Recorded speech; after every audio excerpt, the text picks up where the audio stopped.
ભરૂચના Kamrej police station વિસ્તારમાંથી ગેરકાયદેસર રીતે ગેસ રિફિલિંગ કરી વેચાણ કરતા ઇસમને ઝડપી પાડતી સુરત ગ્રામ્ય એસઓજી પોલીસ મહેરબાન પોલીસ મહાનિરીક્ષક શ્રી પ્રેમવીરસિંહ સાહેબ શ્રી સુરત વિભાગ સુરત નવની રાહબારી હેઠળ નાયબ પોલીસ મહાનિરીક્ષક શ્રી હિતેશ જોઈસર સાહેબનોએ સુરત ગ્રામ્ય જિલ્લામાંથી શરીર સંબંધી તથા મિલકત સંબંધી ગુનાઓ શોધી કાઢવા માટે એસઓજી શાખાના પોલીસ ઇન્સ્પેક્ટર નવને સૂચના આપવામાં આવેલ જે અનુસંધાને એસઓજી શાખાના પોલીસ ઇન્સ્પેક્ટર શ્રી બીજી ઈસરાણી નવની સૂચના અને પોલીસ સબ ઇન્સ્પેક્ટર જે કે રાવ નવના માર્ગદર્શન હેઠળ એસઓજી શાખાની અલગ અલગ ટીમો દ્વારા ચોક્કસ દિશામાં વર્કઆઉટ કરતા ગઈકાલ તારીખ 6/3/2025 રોજ એસઓજી શાખાના outpost head constable Prakashbhai Valjibhai તથા આઉટપોસ્ટ હેડ કોન્સ્ટેબલ જગદીશભાઈ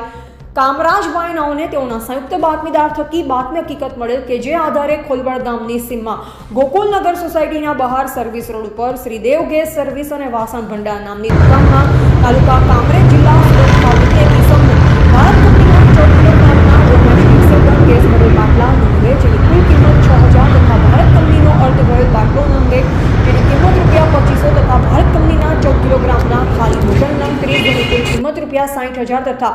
બંને તરફની વાલ્વ રેગ્યુલેટર વાળી પાઇપ નંગ 1 જેની કિંમત 500 તથા ઇલેક્ટ્રિક વજન કાંટો નંગ 1 જેની કિંમત ₹4000 તથા ટાટા ટેમ્પો નંબર GJ05BZ8025